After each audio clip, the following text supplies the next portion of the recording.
Hello friend,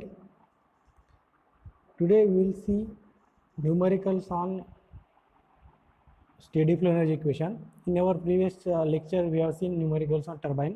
आज हम turbine के अलावा देखेंगे। तो ये जो पहला न्यूमेरिकल है नोजल के ऊपर है जो मैं पढ़ता हूँ अभी। At the inlet to a certain nozzle, the enthalpy of fluid passing is 2800 kilojoule per kg and the velocity is 50 meter per second. At the discharge end, the enthalpy is 2600 kilojoule per kg. The nozzle is horizontal and there is a negligible heat loss from it. Find the velocity at exit of nozzle. Number 2, if the inlet area is 900 centimeter square and specific volume at inlet is 0.187 meter cube per kg, find the mass flow rate. And number 3, if the specific volume at the nozzle exit is 0.498 meter cube per kg, find exit area of nozzle. अब पहले हम देखेंगे कि क्या क्या दिया है और हमें क्या निकालना है। तो सबसे पहले चीज़ कि हमें नोट करनी है कि कौन सा डिवाइस दिया है। तो this is the nozzle at the inlet to certain nozzle. तो किसके बारे में? न्यूमेरिकल नोजल के बारे में। ओके अब क्या क्या दिया है? जो नोजल में फ्लूइड पास हो रहा है उसकी एंथैल्पी दी है इनलेट पे 2800 किलो जूल पर केजी और उसकी वेलोसिटी दी है 50 मीटर पर सेकंड इनलेट पे। और आउटलेट पे क्या दिया है? उसकी एंथैल्पी 2600 किलो जूल पर केजी। क्लियर? अब हमें निकालना है तीन चीज़ें। सबसे पहले इसमें एग्जिट वेलोसिटी, मतलब एग्जिट एंड पे कितने वेलोसिटी से फ्लूइड बाहर आ रहा है वो। दूसरा पूछा है मास फ्लो रेट, जब इनलेट का एरिया दिया है और स्पेसिफिक वॉल्यूम दिया है। क्लियर? और तीसरा इसमें निकालना है नोजल का एग्जिट एरिया, उसमें उसका स्पेसिफिक वॉल्यूम एट एग्जिट दिया है। क्लियर? अब देखो हमने एक नोजल की डायग्राम बना ली। तो जो दिया है वहाँ पर लिख दिया, ये नोजल है। हम इसमें दो सेक्शन कंसिडर करेंगे, इनलेट और आउटलेट। इनलेट पे एंथैल्पी दी है, वेलोसिटी दी है, एरिया दिया है और स्पेसिफिक वॉल्यूम दिया है। आउटलेट पे एंथैल्पी दी है, स्पेसिफिक वॉल्यूम दिया है और एरिया हमें निकालना है। क्लियर? अब हम स्टेडी फ्लो एनर्जी इक्वेशन लिखेंगे। तो जनरली हम यूनिट मास वाला ही लिखते हैं। तो ये हो गया steady flow energy equation, U1 plus P1 V1 plus Z1G plus C1 square by 2 plus Q equals to बाकी के इधर की चीज़ें। ओके अब इसमें देखो हम जो U1 P1 को है एंथैल्पी लिख सकते हैं, जैसे हम पहले बताया।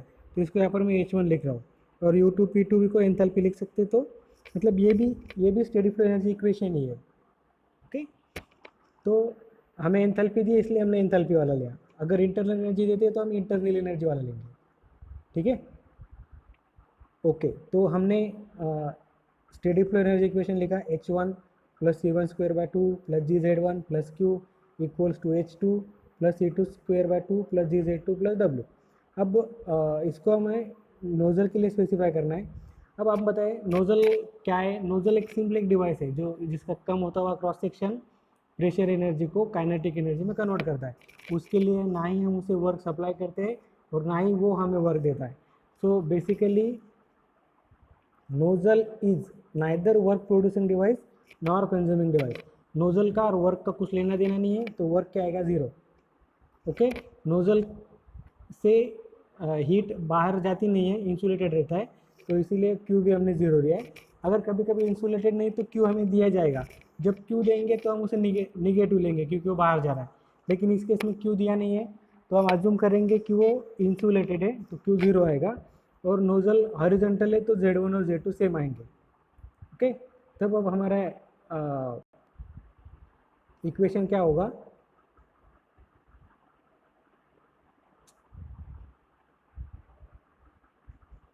H1 C1 square by 2 into 10⁻3। अब ये 10⁻3 के क्यों पुट किया मैंने?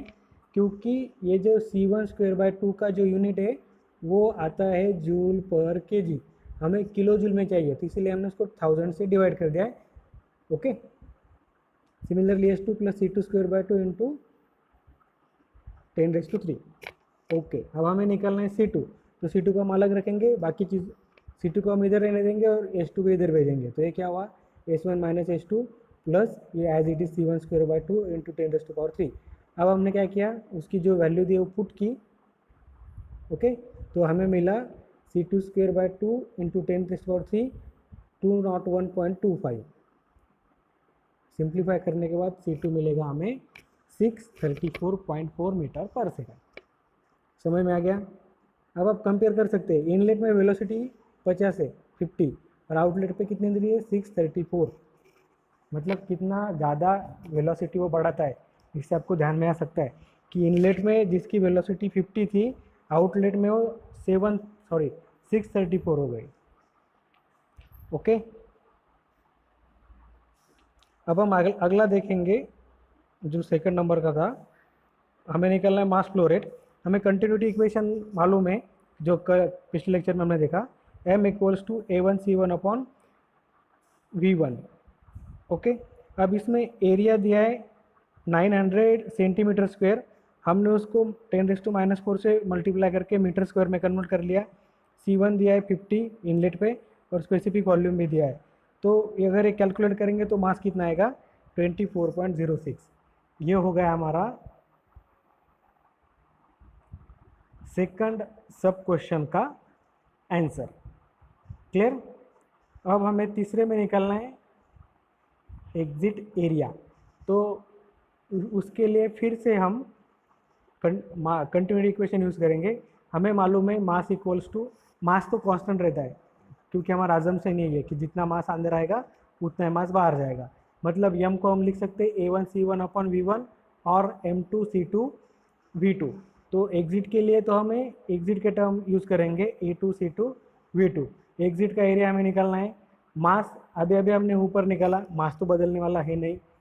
C2 हमने ऊपर निकाला है 634.4 और स्पेसिफिक वॉल्यूम दिया है 0.498। तो हमें एरिया मिलेगा 0.01887 मीटर स्क्वायर।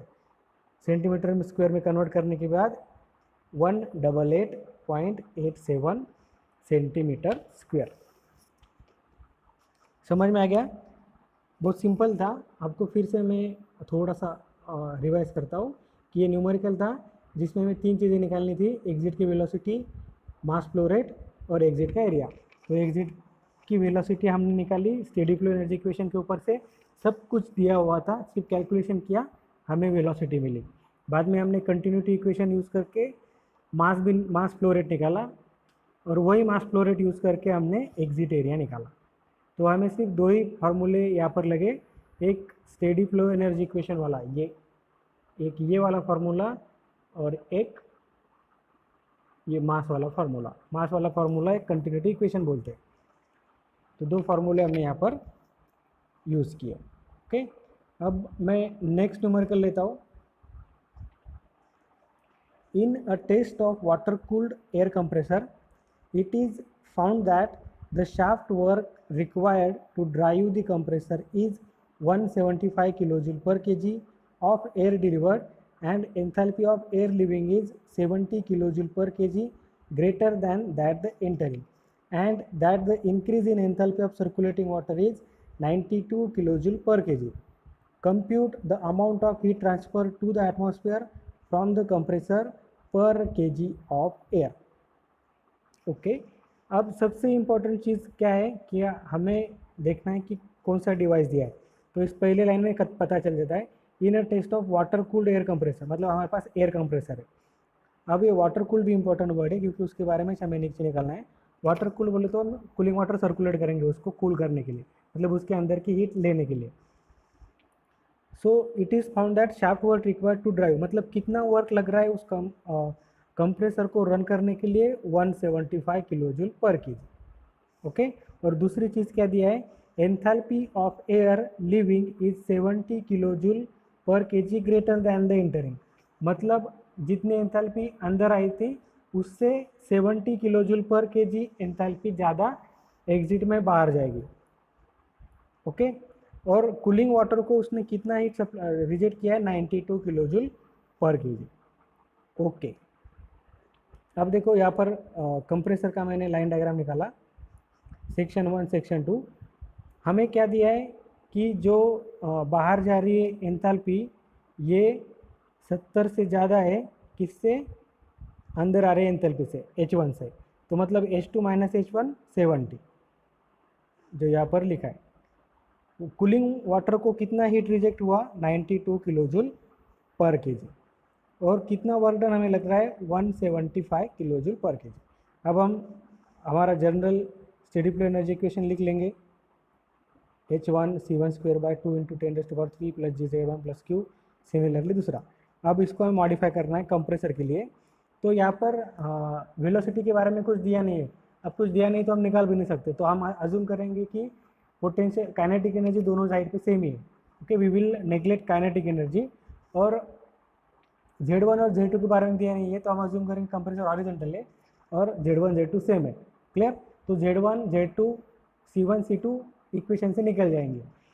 अब कंप्रेसर क्या है, कंप्रेसर वर्क कंज्यूमिंग डिवाइस है, मतलब हमें वर्क सप्लाई करना पड़ता है तभी वो वर्क करता है। तो इसके लिए हम W क्या लेंगे, नेगेटिव। ओके, और कंप्रेसर से हीट बाहर आ रही है, मतलब हीट रिजेक्ट हो रही है, तो Q भी क्या आएगा, नेगेटिव। मतलब हमारा स्टेडी फ्लो इक्वेशन क्या होगा, H1 minus Q equals to H2 minus W। अब हमें Q निकालना है।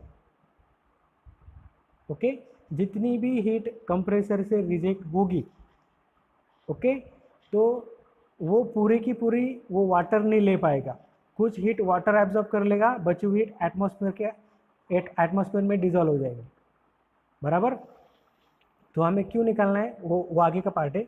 तो क्यू ये क्यू हम इस साइड में भेजेंगे, पॉजिटिव हो जाएगा, ये क्यू इधर भेजा, क्यू पॉजिटिव हो गया, और ये H2 और W हमने इधर भेजा, तो क्या होगा, H1 माइनस H2, और ये W इधर आने की वजह से प्लस हो गया, तो हमें Q कितना मिला, 105। इसका मतलब क्या है, कंप्रेसर से टोटली 105 किलो जूल पर केजी हीट रिजेक्ट होने वाली है, उसमें से वाटर 92 केजी ले रहा है, बराबर। वाटर पूरी की पूरी हीट नहीं ले पा रहा है, बराबर है ना, क्योंकि अगर वाटर ने पूरी हीट ले ली होती तो वहाँ पर वाटर का जो हीट रिजेक्शन था वो 105 आता था, लेकिन वाटर पूरी हीट नहीं ले रहा है। मतलब हम क्या कह सकते हैं, कंप्रेसर से जो पूरी हीट रिजेक्ट हो रही है वो most of the heat water को जाएंगी और बची हुई एटमॉस्फेयर में डायरेक्टली चले जाएंगी। कूलिंग वाटर भी एटमॉस्फेयर को ही दे देता है, लेकिन उस केस में क्या हो रहा है, कंप्रेसर से कूलिंग वाटर को, कूलिंग वाटर से एटमॉस्फेयर को, तो और कंप्रेसर में टोटल कितनी हीट रिजेक्ट हो रही है, 105, और वाटर कितना ले रहा है, 92, मतलब बची हुई हीट कहाँ पे डायरेक्टली एटमॉस्फेयर पे जा रही है, जो आजू बाजू में एयर रहेगी वहाँ पर। तो हम क्या कर सकते हैं, क्या लिख सकते हैं, heat rejected by compressor equals to heat taken directly by atmosphere plus heat taken by water. Water ने कितनी हीट ली प्लस एटमॉस्फेयर ने कितनी हीट ली, तो वो हमें मिला 105, एटमॉस्फेयर में कितनी ली हमें निकालना है, वाटर ने 92 ली, ये दिया हुआ है, तो 105 माइनस 92, तो एटमॉस्फेयर में डायरेक्टली कितनी रिजेक्ट हो गई, 13 किलो जूल पर केजी। समझ में आ गया, बहुत सिंपल न्यूमेरिकल था ये।